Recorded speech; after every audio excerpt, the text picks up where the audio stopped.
Okay, well, hello everybody. Hope you're having a good day so far. My name's Kate Watts. I'm a registered dietitian with Live Life Well, Employee Wellbeing. And today is a Monday, so we are going to be keeping it really simple today and just putting together a delicious salad. Great for summertime. So it's more of an assembly type dish than actually any cooking involved. So it's great for a beginner level. It's also great for meal prepping for the week. So we're going to do a little bit of that today as well. So if you decide to make this on your own, I encourage you to, while you're at it, take the time to make a couple containers. We're going to be using mason jars, but any kind of container that you have will work for doing like a jarred salad to use later on. So I'm going to see if I can get my view a little bit bigger for myself here. Make sure you can see my cooking space. Let's see here.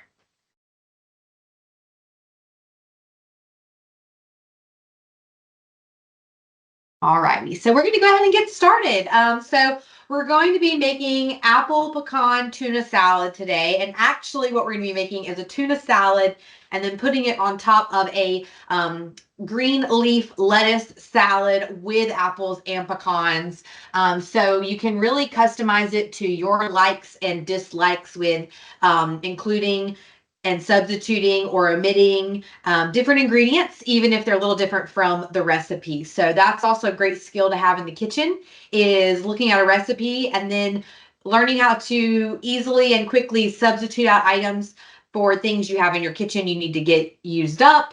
Maybe you don't have something on hand. What else can we use? Changing it up for what you like and finding taste and flavor profiles that go well together and that fit your needs, your dietary needs. So let's go ahead and get started. First of all, we're going to start with the tuna salad. So the recipe calls for a 5-ounce can of chunk-like tuna, and I've already drained and rinsed my chunk-like tuna. The reason we go with chunk-like over an albacore tuna is that it's going to be a little bit lower in calories and saturated fat. It has no saturated fat, whereas the albacore has just a minimal amount. It's going to be higher in iron as well as vitamin D, and it's also lower in mercury. So the albacore tuna, while most people, I'll show you the difference here. So here's your albacore tuna, and here's your chunk light. So the albacore is going to be lighter in color. It's going to be larger chunks. And so just some people overall just a little bit more appealing. So you can use either one. The only thing about the albacore tuna is that because it is about 3 times higher in mercury than the chunk light, you want to limit yourself to having this about once per week. And that's for the whole 5-ounce serving. So if you do maybe use this for multiple meals, that's okay.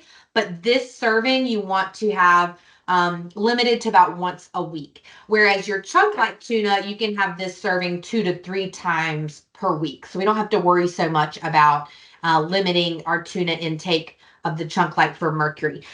Both of these are a great source of protein.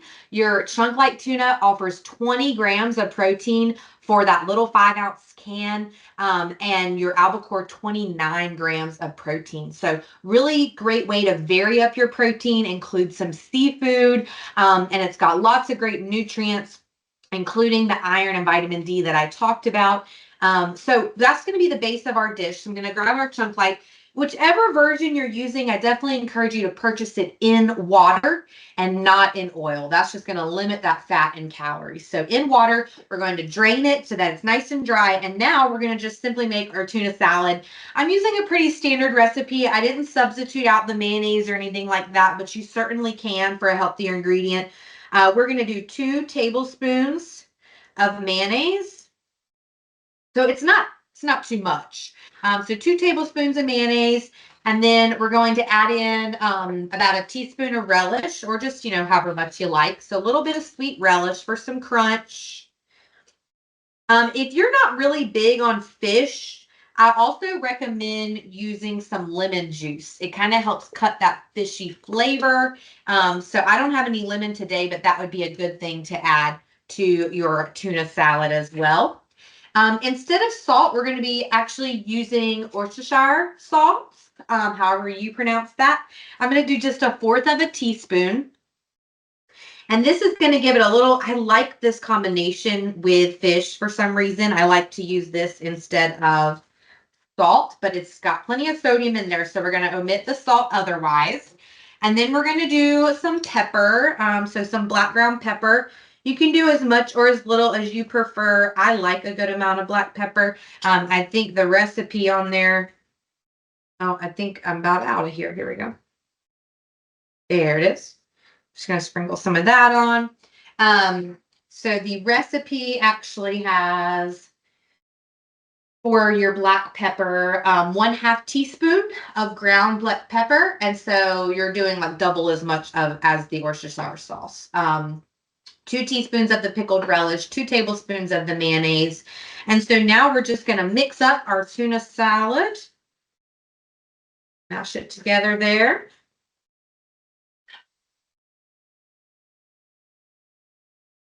And if you're wanting to do, obviously, if you're not big on tuna or fish, you could absolutely do a chicken salad instead using, some shredded cooked chicken. Also, if you want to do like a vegetarian version of this recipe, I've seen some really and tried some really delicious chickpea salad recipes that are a great alternative to chicken and tuna salad. If you eat eggs but not meat, an egg salad is also a great option for a cold salad to have during the summer throughout the week. Okay, so I've just mixed everything together to a nice consistency. We're going to put this to the side. This is going to go on top of our salad greens. Okay, so when I'm making a salad at home, especially if we're doing like an entree salad as my whole meal, I like to use a nice big salad bowl and make myself a nice large salad. You see the recipe calls for 2 to 3 cups of our mixed salad greens.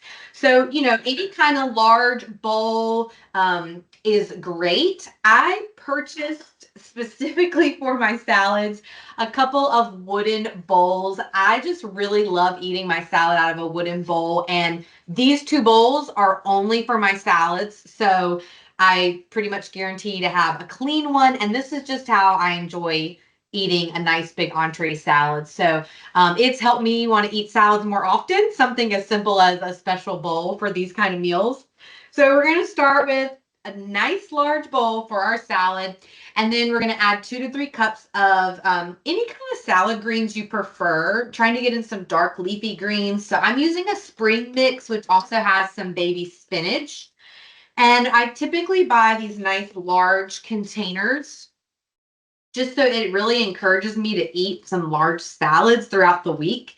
And a trick for making this last is to take paper towel and fold it up and put it either on the bottom, or if you put it on the top, then store it in your fridge upside down so that the paper towel is on the bottom. You can also do paper towel layer on the bottom and the top, and that's just going to absorb any moisture that builds up in your salad greens container. And that's what we're trying to limit, right? Is the moisture so that we can use our greens for longer. I've had these for quite a long time, probably a week and a half.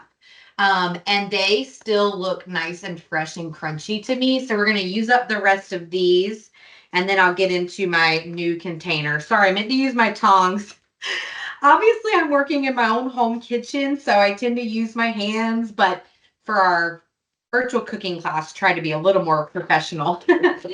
Okay, so that's probably about 1.5 to 2 cups. I'm going to really fill up this bowl with a nice big fluffy salad. And if you like, kale or spinach or anything like that, if you buy it separately, then you could also mix together different types of greens. So you might do like 2 cups of a spring mix type greens and then add in 1 cup of kale and mix it together. I find that those really crunchy, tougher greens that are so healthy for us, I do a lot of chewing. It's a lot of work to eat through those. So mixing them with a little bit more easily digestible, easily edible green is helpful, and I'll eat them more often. I look forward to eating them more often when I have them mixed in. The other great thing about buying like a big bag of kale or spinach to include in your salads is they also can be used in other dishes. Stir fries, they cook down a lot for omelets. They're great in smoothies, and they freeze really well. So I often will, once I'm starting to see that the fresh kale or spinach is not going to last much longer, I just pop it in the freezer. So I'm not losing money or causing food waste. I can use it straight out of the freezer into omelets, stir fries, or smoothies, and use up the rest of that bag. So now that we've got our big pile of salad greens, now we're going to add our toppings. So we're just going to do a little bit of chopping here. So I'm going to start with our cucumber. And we're just going to slice off the top. And then I'm going to do just into quarters. So I'll just use about half of this today. Oh, sorry about that. Okay, so I've just got my cucumber. I'm going to cut it in half and then lay it on the flat side so that it doesn't roll around. And then we're going to slice those in half again. And now I can come through and slice into our quarters. So with one slice, I'm going to get 4 quarters there. Let me know if you're on live, if you're joining me live, if you have questions or comments in the chat box. This will be posted on the Live Life Well YouTube channel, and the recipe will be down in the description below if you are watching this after the live video is complete. All right, so I've got my cucumber. I'm going to go ahead and top my salad with that. And I believe the recipe calls for like 1/4 cup of these toppings, so I'm just kind of eyeballing that. Okay, there we go. Now we're going to add our tomatoes. So any kind of tomato is fine. I'm using a little grape or cherry tomatoes, whatever you want to call them. I'm just going to slice them in half. Is anybody growing tomatoes right now?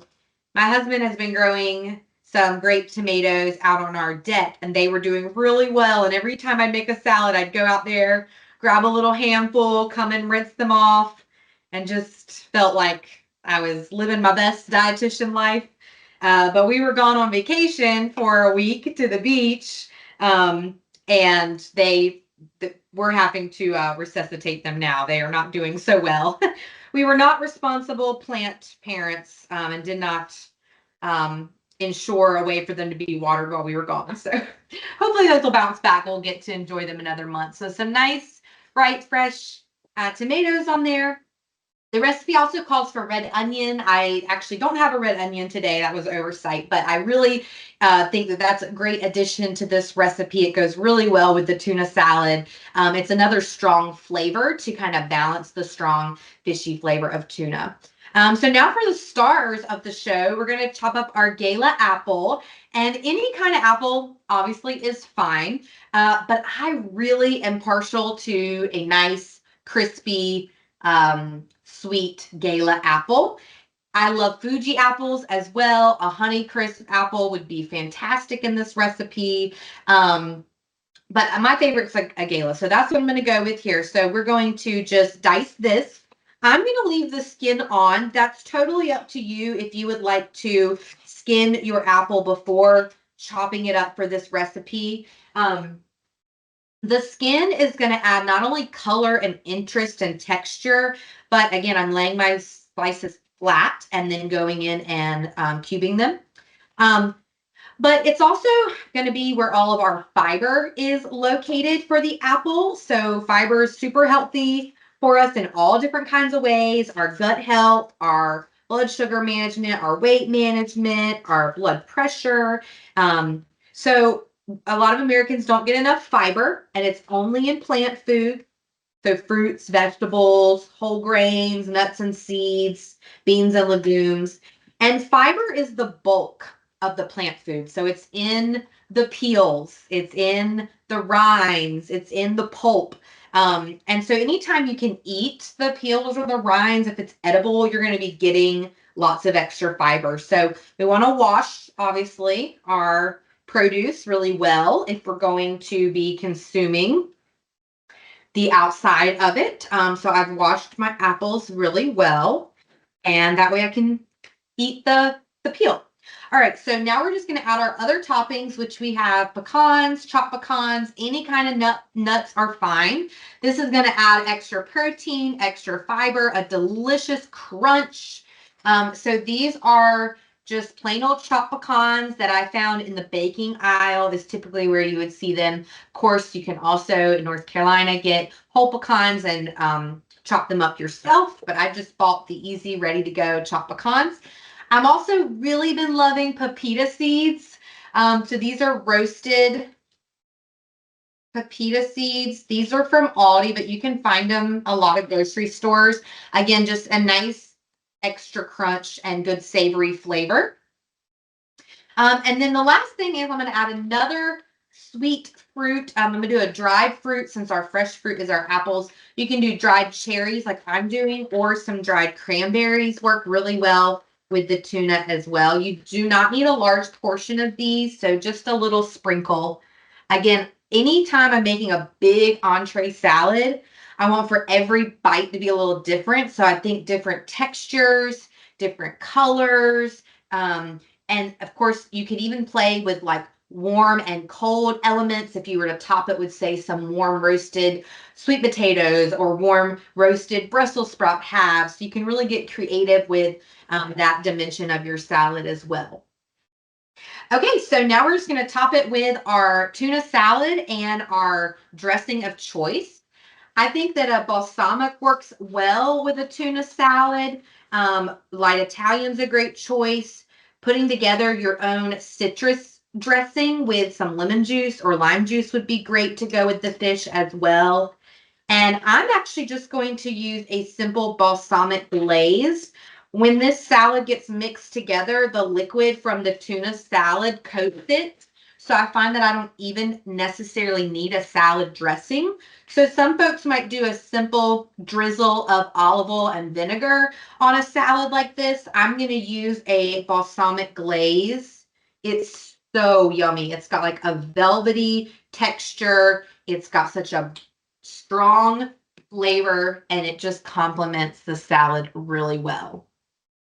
Okay, so when I'm doing an entree salad, meaning this is my meal, I find that it's also really helpful to include a small amount of carbohydrate.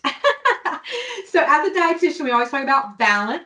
And so we've got our protein, we've got our vegetables, we've got some heart healthy fat in the fish and in the nuts and seeds. We do have a little bit of natural sugar in our fruit. We've got our carbohydrates from our dried fruit and our apple. But I find that for me to be really satisfied with an entree salad, I need just a few crackers on the side.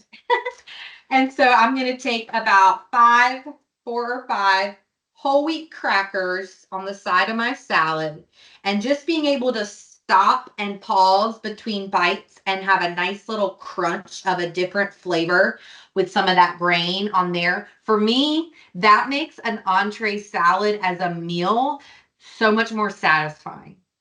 And I get it from my grandma. She always had to have her saltine crackers with her salad, and she was on to something there. So let me find my fork. Here we go. So that's our nice entree salad. And we're going to take the rest of our time together to quickly put together a couple meal prep salads for the week. So again, I'm using a mason jar, but any kind of container will do.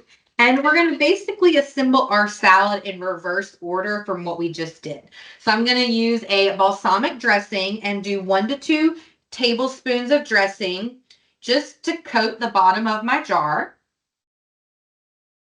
And then we're going to put in the heavier, a little bit heartier ingredients. So that's going to be my tomatoes and my cucumber. So let's have a couple of these to go into our jars. And again, you can totally keep them whole. That is just a personal preference. I like to cut them in half. I don't I don't know what it is. Is this weird? When I bite into a grape tomato and it kind of like bursts in my mouth, I don't love that. So I like to go ahead and cut them. I don't know. Might sound strange, but all right. So we're going to put our tomatoes in and then our cucumbers. So I am going to go ahead and add the apple. But if if the slight browning on your apple bothers you, you can either add lemon or lime juice, or you can omit it and add it when you're ready to consume your salad. As much as possible, I like to go ahead and get all my ingredients in here so I don't have to do any prep. I can simply pick up the jar out of the fridge and dump it into my bowl, and I'm ready to go. Now I do, with that being said, typically omit the protein. So in this case, I would keep the tuna salad separate on its own and add that on top of my salad once I've dumped it into the bowl. So let's add some more cucumber. And you'll be surprised if you're using a mason jar how much you can really load these up with produce and still get plenty of lettuce in there. It does literally pour out into a bowl this size if you stuff it full. So we've got our tomato and cucumber there. So that's going to kind of be our barrier between the dressing and our lettuce. I'm going to go ahead and put in the apple that I have here remaining to chop. So while you've got all your ingredients pulled out, while you're prepping some ingredients by chopping and washing them, you might as well go ahead and put together some extra meals for your week. I would say that these are going to keep definitely in your fridge for 2 to 3 days. I've been able to stretch them even to 4 to 5 days, just depending on what ingredients I have in them.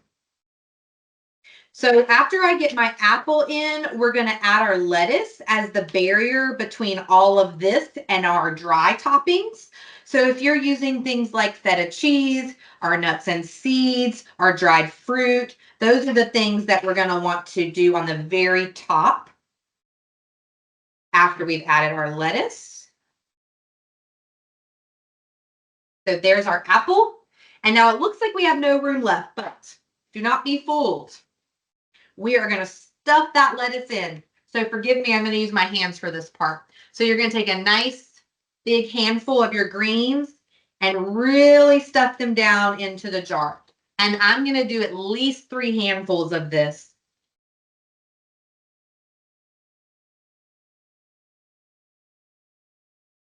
Look at that. So it's just nice and compacted in there. And when you dump it in the bowl, it's going to expand. You're going to have your nice big salad. So on the top, we're going to just sprinkle in some of our pecans. I do all this. Some of our pepita seeds. That down, and some of our dried cherries. Okay. And then when we're ready to eat, we simply take it out of the fridge, dump it in a bowl, and add the protein of your choice, which could be canned chickpeas that you've rinsed and drained, could be tuna salad, chicken salad, could be some leftovers from the night before, maybe some cooked steak or cooked chicken, cooked fish. Salmon would go great on this as well, some yummy grilled or baked salmon. So that's going to go in my fridge and be a future meal. I'm going to finish off my second jar as well so that I have that. And I've got a delicious lunch ready to go and 2 more for the week. So I feel pretty good about that on a Monday. Thank you guys all so much for joining me. I look forward to having y'all in future classes. And again, feel free to refer back to this one on our Live Life Well YouTube channel. And I'll be emailing out the recording to all of you as well. So feel free to leave comments or questions in the chat box. And again, I appreciate you for joining me, and I'll talk to you again soon. Bye, everybody.